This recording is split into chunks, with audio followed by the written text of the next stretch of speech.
Good morning. Good Sunday morning. Man, if something not positive or if someone isn't positive, that don't mean that the situation or the person is completely toxic. But why have any toxicity? I hope I'm saying that right. But if I'm not saying it right, you know what I'm saying or trying to say. Why have anything toxic in your life or anyone that's negative and holding you back from reaching your full potential in your life, even if they're family, a friend of a friend, a friend of a friend, or the person that brought you into this world.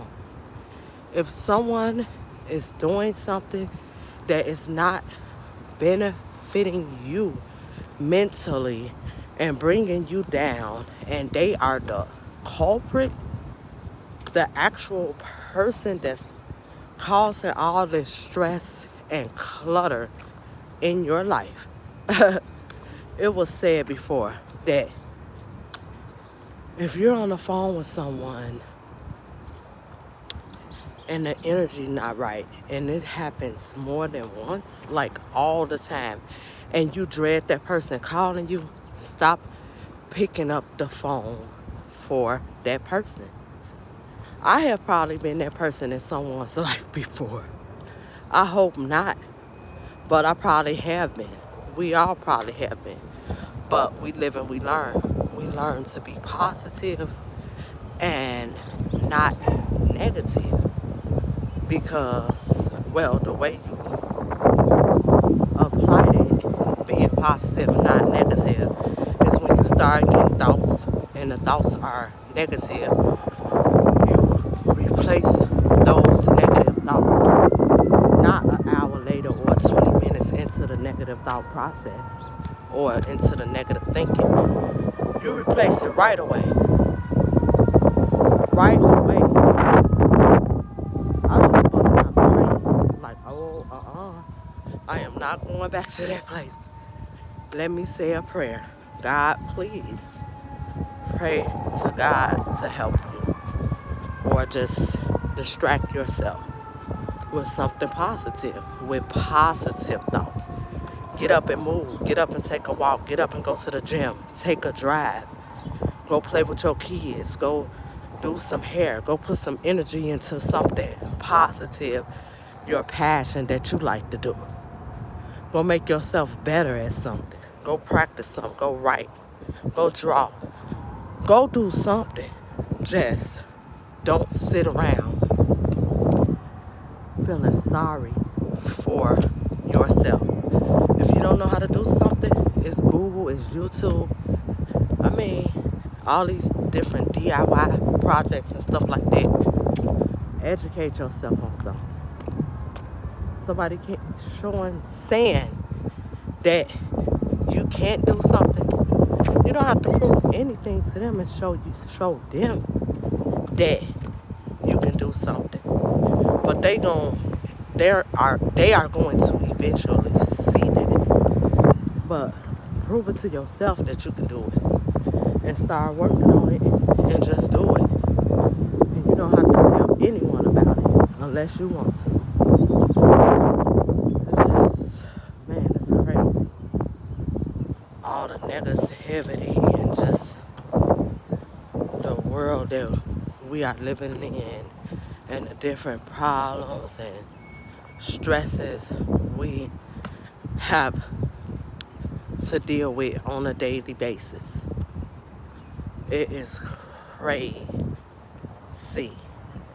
Someone told me before, you don't have a teenager yet. But when you get a teenager, when your son turns into a teenager, he's going to give you a hard time. And I stopped him right there. He was only maybe 4 years old. Now he's 14. He's a teenager.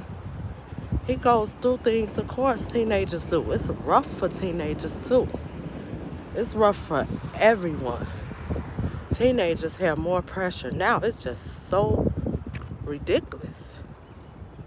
They have more pressure now than ever. Like, you don't even have to go smell your teenager's breath or smell something in the air. You can know they got you wouldn't even know if they got high because of the gummies. I mean, you don't smell that. You get to actually chew it.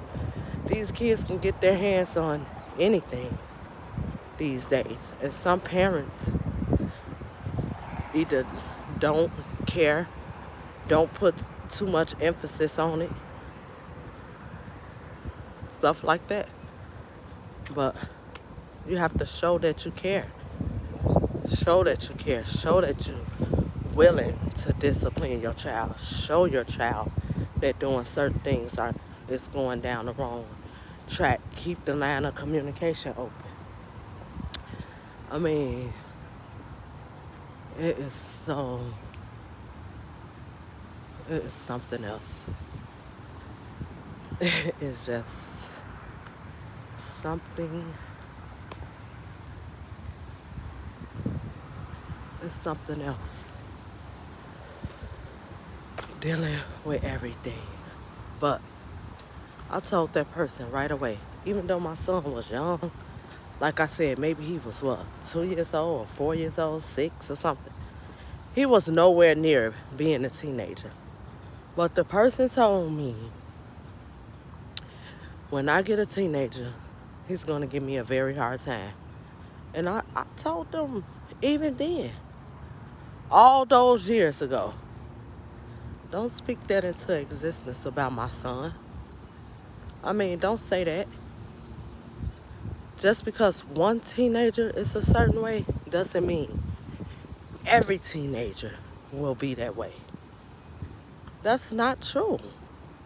That is so not true. And I know that for a fact because when I was a teenager, I probably was silly and doing stuff like that. But I did nothing to bring anyone harm. I did nothing like sexually or anything like that. I did none of that. Everyone has, different mistakes that they're going to make, and it's all about correction.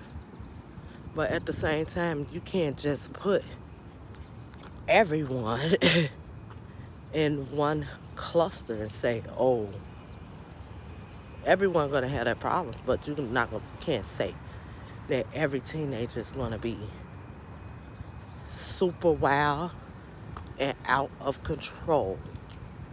You cannot say that. And for the teenagers that are wild and out of control, it's a way for them too. It is a way for them too. And the best thing I can say is to not give up on them. Don't write them off. I mean, that's the best thing I can say. But people, that's just an example. And that's exactly the same person that told me that. Even though you family and we should be close, that's why I can't deal with you to this day. Because of things like that. Every time I think of you, like every time you think of a person, something negative that they have said or something negative that they have done pops up in your head. And it is so many, not just to you, not just to me per se, but to so many others in a tight circle. It is so sad, so toxic, so negative. The best thing that we can do for our mental health and the mental health of our immediate family and the friends around us and, everyone we come in contact with is read ourselves. Rid your immediate circle of toxic energy. Get rid of it. To negativity. Cut it out. Bye-bye.